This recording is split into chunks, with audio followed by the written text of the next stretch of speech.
On posera nos pelles à l'heure des repas. On chauffera nos gamelles sur des feux de bois. De bois? De bois? Vous l'imitez bien.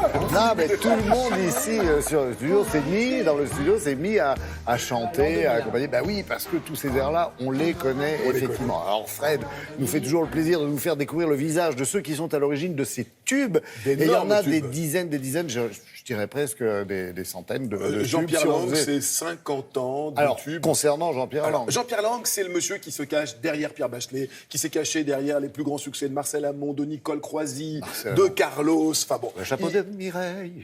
Non, ça c'était Georges Brassens. Eh ben, qui l'avait écrite? Non. Amont l'avait chanté. C'est Amont qui l'avait chanté, bien sûr. C'était un cadeau de Georges Brassens à son ami Marcel Amont. Avant tous les jours. Alors. Et vous parlez de Brassens. Jean-Pierre Lang, il a voulu chanter au départ. Il a été première partie de Georges Brassens. Il fait partie des amis de Georges. Voilà. Et pendant très longtemps, Georges Brassens, qui aimait avoir certains de ses amis en première partie, prenait des gens qui n'avaient pas connu la gloire en tant qu'interprète. Il y avait Pierre Louki, il y avait Jean-Pierre Lang qui chante très bien, qui est un auteur-compositeur-interprète qui se défend tout à fait. C'est Moustaki qui chantait les amis de Georges et qui parlait justement de tous ceux qui étaient partis aussi, qui n'avaient pas fait carrière dans la chanson. Mais qui avait eu la chance quand même de faire la première partie d'un monstre sacré comme Brassens. C'est quand même pas mal. Alors, Jean-Pierre Lang, il a quelques centaines de tubes à son actif. Une rencontre majeure qui a été sa rencontre avec Pierre Bachelet. 190 chansons avec Pierre Bachelet. Énorme. 15 ans de collaboration avec Pierre Bachelet. Les Corons, Elle est d'ailleurs, L'an 2001, 20 ans, j'en passe et des meilleurs. C'est du Jean-Pierre Lang. Et nous sommes donc allés le rencontrer. Ça a été extrêmement dur. Il y a des moments où on souffre dans ce métier. Nous sommes allés en Corse. En Corse, voilà. Vraiment pas très loin au nord d'Ajaccio. Il y avait du soleil. Fred, il est revenu. Alors voilà, on a vraiment beaucoup souffert, mais il faut savoir prendre sur soi dans ce métier. Regarde.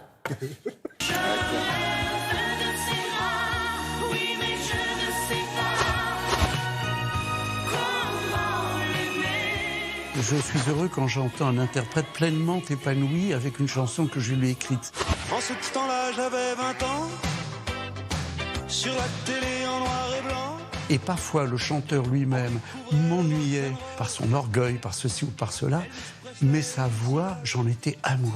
Dis-moi seulement, lève-toi, et j'irai où tu me diras. Palapra avait une voix d'une fragilité presque métaphysique. Sa voix m'inspirait quelques prières religieuses, en fait. Fais-moi un signe.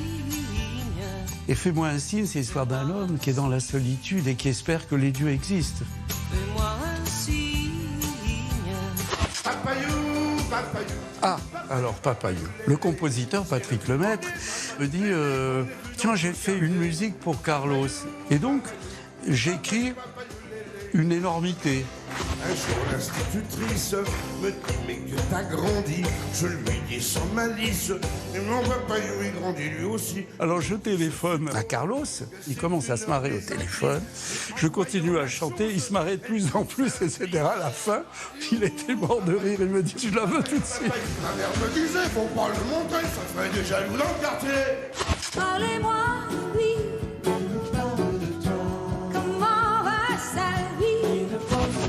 La voix de Nicole est une voix qui porte des douleurs secrètes, des blessures. Mais moi, j'adore ça parce que c'est ça la vie.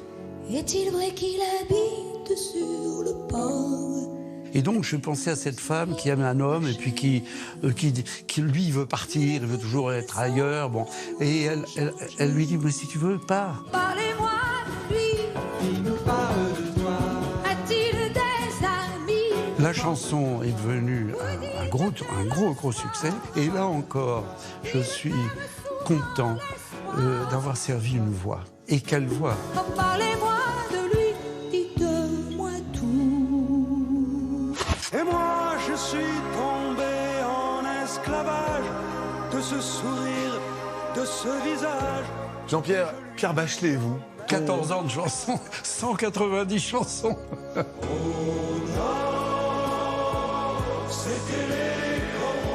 Les Corons, un tube de l'été fort improbable. L'été, on chante les cocotiers, le soleil, le sable il y a chaud. des gens très connus qui m'ont dit « Enfin Jean-Pierre, t'es un malade, les corons, la silicose en plein été sur les plages. » Le ciel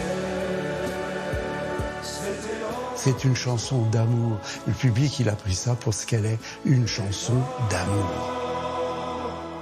Des mineurs de fond. Et quel caractère il doit avoir? Il doit être assez enjoué, le monsieur Lang, parce que pour écrire aussi bien pour Carlos que... Un éclectisme parler des total. corons, C'est un fou de musique mineur de brésilienne. fou. Il a fait ses études de médecine. Au départ, il devait être médecin. Il a commencé des études de médecine au Brésil, et puis il a vu que la guitare avait pris largement le pas sur le serment d'Hippocrate. Et donc, mais c'est un monsieur heureux, c'est un homme heureux. Il est très content lorsqu'il entend ses chansons chantées par d'autres au restaurant, et sans qu'on sache forcément, c'est un peu le poids à porter lorsqu'on est un artiste de l'ombre, c'est qu'on connaît vos mots, on connaît vos mélodies, on ne connaît pas forcément votre visage. Et lui, il le vit très très bien. Et c'est quelque chose qui vit bien. Et puis, je veux vous dire, un éclectisme, effectivement, passer de Nicole Troisy à Carlos, en passant par Pierre Bachelet, vous imaginez, il fallait être gonflé quand même. En 82, Oui. à la course au tube de l'été, il y avait toujours de la crème à bronzer, il y avait toujours des parasols, il y avait toujours des cocotiers. Sortir les corons, la silicose et Jean Jaurès dans un tube de l'été, et les terrils à défaut de montagne, il fallait quand même l'oser. Et ça a été quand même le tube de l'été 82. Oui, c'est clair qu'à ce moment-là, il s'est passé un truc en sa faveur. On a eu envie de ne pas rigoler, quoi. Bon, merci beaucoup d'être passé de nous voir et de nous en avoir parlé comme ça.